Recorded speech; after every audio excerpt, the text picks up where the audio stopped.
Hello everyone, welcome chronicles YouTube channel. आज की इस वीडियो में हम अपकमिंग आरआरबी नर्सिंग सुपरिटेंडेंट के लिए मल्टीपल चॉइस क्वेश्चन को सॉल्व करेंगे। आज की सीरीज का फर्स्ट क्वेश्चन है हमारा, which drug is contraindicated in a patient with acute heart failure and severe hypotension. एक पेशेंट है हमारे पास, एक्यूट हार्ट फेलियर और उससे सीवियर हाइपोटेंशन है, तो कौन सी ऐसी ड्रग है जो कि कॉन्ट्राइंडिकेटेड होगी इस पेशेंट में? Option A furosemide, option B nitroglycerin, option C digoxin, option D metoprolol. Right answer है हमारा यहाँ पर ऑप्शन बी नाइट्रोग्लिसरीन। चलिए इसका रेशनल भी हम देख लेते हैं। सबसे फर्स्ट है हमारा ऑप्शन ए फुरोसेमाइड, जिसे कि हम लेसिक्स के नाम से जानते हैं। यह एक लूप डायूरेटिक का एग्जाम्पल है। इसका यूज एक्यूट हार्ट फेलियर के अंदर किया जाता है क्योंकि यह पल्मोनरी कंजेशन जो होता है उसे रिड्यूस करती है।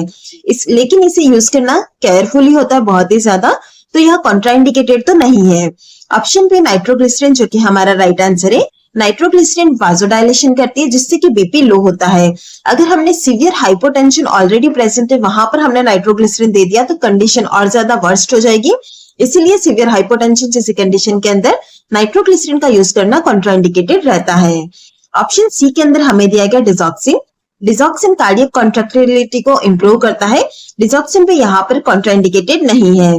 लास्ट ही हमारा मेटोप्रोलोल बीटा ब्लॉकर का एग्जांपल है जो कि हार्ट फेलियर में कॉशियसली यूज में लिया जाता है, बट यह भी एब्सोल्यूट कॉन्ट्राइंडिकेशन नहीं है। आप देख सकते हैं यहाँ पर हमें कॉन्ट्राइंडिकेशन पूछा गया था। राइट आंसर हमारा ऑप्शन बी यानी कि नाइट्रोग्लिसरीन है। नेक्स्ट क्वेश्चन है हमारा, speculum examination is most useful for evaluating. Speculum examination जो होता है उसके द्वारा हम क्या चीज इवैल्यूएट करते हैं? Option A fetal position, option B uterine contractions, option C placental location, option D cervical and vaginal discharge. Right answer है हमारा यहाँ पर option D cervical abnormalities and vaginal discharge. अगर हम बात करते हैं यहाँ पर फिटल पोजीशन की, फिटल पोजीशन के लिए आप एब्डोमिनल पाल्पेशन कर सकते हैं या फिर सोनोग्राफी करा सकते हैं। नेक्स्ट है यूटेराइन कॉन्ट्रैक्शन को अगर इवैल्यूएट करना है तो इसके लिए भी आप पाल्पेशन करेंगे और सीटीजी कार्डियक टोपोग्राफी को यूज में लेंगे। नेक्स्ट है हमारा प्लेसेंटल लोकेशन। प्लेसेंटल लोकेशन को इवैल्यूएट करना है तो यूएसजी करवाना पड़ेगा आपको।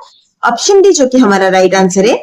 स्पेकुलम जो होता है वो अलाउ करता है direct visualization of cervix and vaginal wall, इसीलिए हम स्पेकुलम एग्जामिनेशन के द्वारा कोई सर्वाइकल एबनॉर्मलिटीज है या फिर वेजाइनल डिस्चार्ज है तो उसे हम इवैल्यूएट कर सकते हैं और स्पेकुलम एग्जामिनेशन इसके लिए काफी यूजफुल होता है। नेक्स्ट क्वेश्चन है हमारा, what is the priority nursing action in a patient with anaphylactic shock. हमारे पास एनाफाइलेक्टिक शॉक वाला पेशेंट है तो यहाँ पर हमारा प्रायोरिटी एक्शन क्या होगा? Option A administer corticosteroids, option B ensure airway and give epinephrine, option C start IV fluid slowly, option D monitor urine output. Right answer है हमारा यहाँ पर option B ensure airway and give epinephrine. अगर हम बात करते हैं यहाँ पर ऑप्शन ए एडमिनिस्टर कॉर्टिकोस्टेरॉइड की, कॉर्टिकोस्टेरॉइड को एडमिनिस्टर करना भी हेल्पफुल रहता है बट यह इमीडिएट लाइफ सेविंग नहीं है। ऑप्शन बी जो कि हमारा राइट आंसर है। हमारे पास पेशेंट है एनाफाइलेक्टिक शॉक वाला, तो वहां पर हमारी प्रायोरिटी होगी airway plus epinephrine. First priority के अंदर आएगा क्योंकि यह रिवर्स करता है ब्रोंकोस्पाज्म को। नेक्स्ट आप देखेंगे start IV fluid slowly. Fluid भी जरूरी है लेकिन एयरवे और एपिनेफ्रिन उससे भी ज्यादा जरूरी है। ऑप्शन डी के अंदर हमें दिया गया मॉनिटर यूरिन आउटपुट। क्योंकि हमारा पेशेंट शॉक वाला है तो पहले हमें पेशेंट को स्टेबलाइज करना है, उसके बाद मॉनिटरिंग आता है। तो इस तरह से आप देखेंगे हमारा प्रायोरिटी नर्सिंग एक्शन दिया गया था, वो था हमारा ensure airway and give epinephrine. हमारा इन nurse is preparing to administer amiodarone, which condition is it primarily used for. एक नर्स है जो कि एमियोडायरोन को एडमिनिस्टर करने के लिए प्रिपेयर कर रही है, कौन सी ऐसी कंडीशन है जिसके अंदर की इसका प्राइमरली यूज किया जाता है? Option A bradycardia, option B hypotension, option C ventricular arrhythmias, option D myocardial infection. Right answer है हमारा यहाँ पर option C ventricular arrhythmias.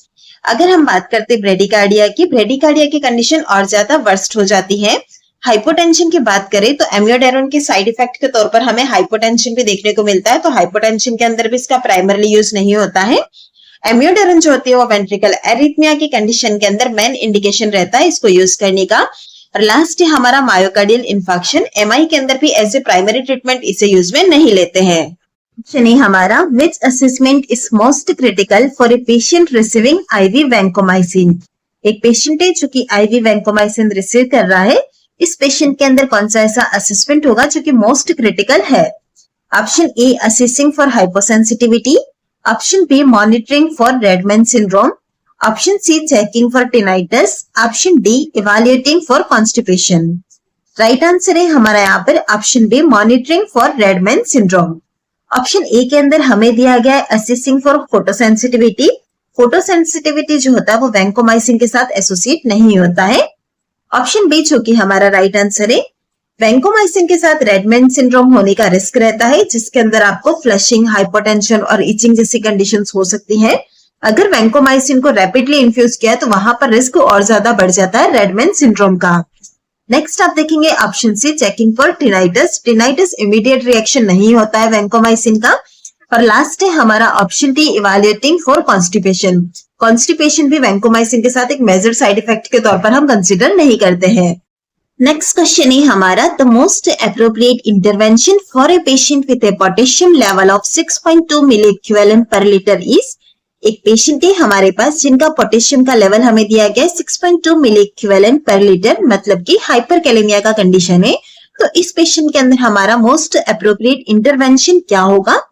Option A administering kayexalate, option B encouraging oral fluid intake, option C restricting dietary protein, option D preparing for hemodialysis. Right answer है हमारा option A administering कैक्सेलेट। कैक्सेलेट जो होता है वो रिमूव करता है बॉडी से potassium को वाया द स्टूल, तो इसीलिए हम पोटेशियम के लेवल को डिक्रीज करने के लिए एडमिनिस्टर करेंगे कैक्सेलेट को। नेक्स्ट आप देखेंगे option B encouraging oral fluid intake. Oral fluid intake को एनकरेज करने से हाइपरकैलेमिया को करेक्ट नहीं कर सकते हैं। नेक्स्ट आप देखेंगे option C restricting dietary protein. Protein restriction भी पोटेशियम को डायरेक्टली अफेक्ट नहीं करता है। और लास्ट है हमारा option D preparing for hemodialysis. अगर बहुत ज्यादा सीवियर हाइपरकैलेमिया का कंडीशन होगा तो वहां पर हम हेमोडायलिसिस के लिए प्रिपेयर करते हैं, लेकिन हमें यहाँ पर रेंज दिया गया 6.2 मिली इक्विवेलेंट पर लीटर, तो राइट आंसर होगा हमारा कि हम एडमिनिस्टर करेंगे कैक्सेलेट यानी कि ऑप्शन ए। नेक्स्ट क्वेश्चन है हमारा a patient has an acute asthma attack, which intervention should be prioritised. एक पेशेंट को अगर एक्यूट अस्थमा अटैक आता है तो कौन सा ऐसा इंटरवेंशन होगा जिससे कि हमें प्रायोरिटी देनी चाहिए? Option A administer IV corticosteroid, option B give an opiate for pain relief, option C administer a beta blocker, option D administer a bronchodilator. Right answer है हमारा यहाँ पर option D administer a bronchodilator. अगर हम बात करते हैं option A administer IV corticosteroid की, कॉर्टिकोस्टेरॉइड हेल्प कर सकता है लेकिन यह हमें इमीडिएटली रिलीफ नहीं प्रोवाइड करेगा। ऑप्शन बी की हम बात करते हैं give an opiate for pain relief. Opiate को अगर हमने एडमिनिस्टर किया तो इसकी वजह से रेस्पिरेशन है वो और डिप्रेस हो जाएगा, इसलिए ओपिएट को एडमिनिस्टर करना और ज्यादा डेंजरस हो सकता है। ऑप्शन सी की हम बात करते हैं administer a beta blocker. Beta blocker जो रहता है अस्थमा की कंडीशन के अंदर कॉन्ट्राइंडिकेटेड होते हैं, तो इसलिए हमारा राइट आंसर होगा administer a bronchodilator. Bronchodilator first line होता है for acute asthma attack to open the airway. Next question है हमारा which nursing action is the most important when caring for a client after cardiac catheterization. हम यहाँ पर एक client की care कर रहे हैं आफ्टर कार्डियक कैथेटराइजेशन, तो यहाँ पर मोस्ट इंपॉर्टेंट नर्सिंग एक्शन क्या होगा? Option A provide bed rest, option B administer oxygen, option C check a pulse distal to the insertion site, option D assist the ECG every 15 minutes. Right answer है हमारा यहाँ पर option C check a pulse distal to the insertion site. अगर हम बात करते हैं यहाँ पर रेशनल की, सबसे फर्स्ट आप देखेंगे option A provide bed rest. Bed rest provide करना इंपॉर्टेंट है बट हाईएस्ट प्रायोरिटी नहीं। नेक्स्ट आप देखेंगे एडमिनिस्टर ऑक्सीजन। आप O2 को कब एडमिनिस्टर करेंगे? जब आपका पेशेंट हाइपोक्सिक हो रहा होगा तब, अदरवाइज O2 एडमिनिस्टर नहीं करना है। ऑप्शन सी जो कि हमारा राइट आंसर है डिस्टल पल्स चेक करना हमारी प्रायोरिटी होगी टू डिटेक्ट आर्टेरियल ऑक्लूजन और ब्लीडिंग।